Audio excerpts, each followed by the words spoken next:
sida la socotiin adduunka waxa ku batay halista cudurkan loo yaqaan coronavirus-ka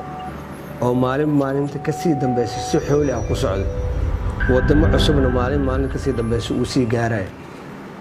marka wasaaradda awqaafta iyo arrimaha diinta waxa mas'uuliyad ay ka saaran tahay qaadashadeeda kaalinta ilaalinta badqabka iyo caafimaadka bulshada marka waxaan soo jeedinaynaa dhowr qodob oo talooyin ah marka waxaan jeclaan lahaa inaan media intaas la wadaagno laga bilaabo maalinta berri oo talaado ah 31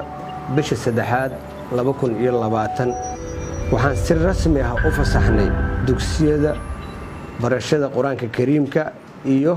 xarumaha barashada diinta muddo 2 isbuuc ah laga bilaabo maalinta berri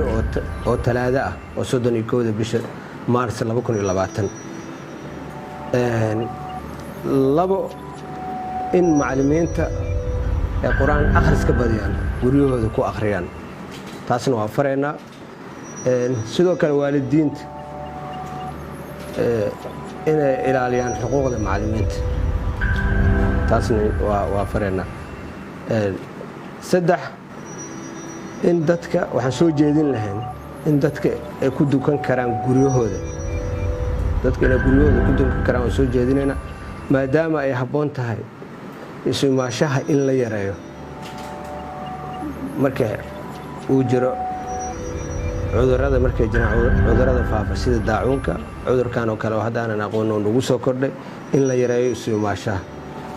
in la raaco talooyinka wasaaradda caafimaadka iyo talooyinka madaxda qaranka guud ahaan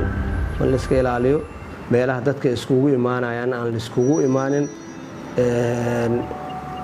يعني آية القرآن كوحوا يا أيها الذين آمنوا خذوا حذركم في جنان وتذكر في جنان هم وجيان نول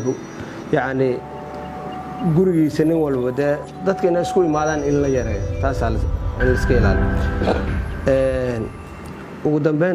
وحن إله سبحانه وتعالى كبرينا إن أمة الصوماليات يجود أهان عالم كردن عذر كان هلستا إنه naga badbaadiyo oo ummadda islaamka meel kasta ay joogaan ka badbaadiyo jazakumullahu khayr aad u mahadsantiin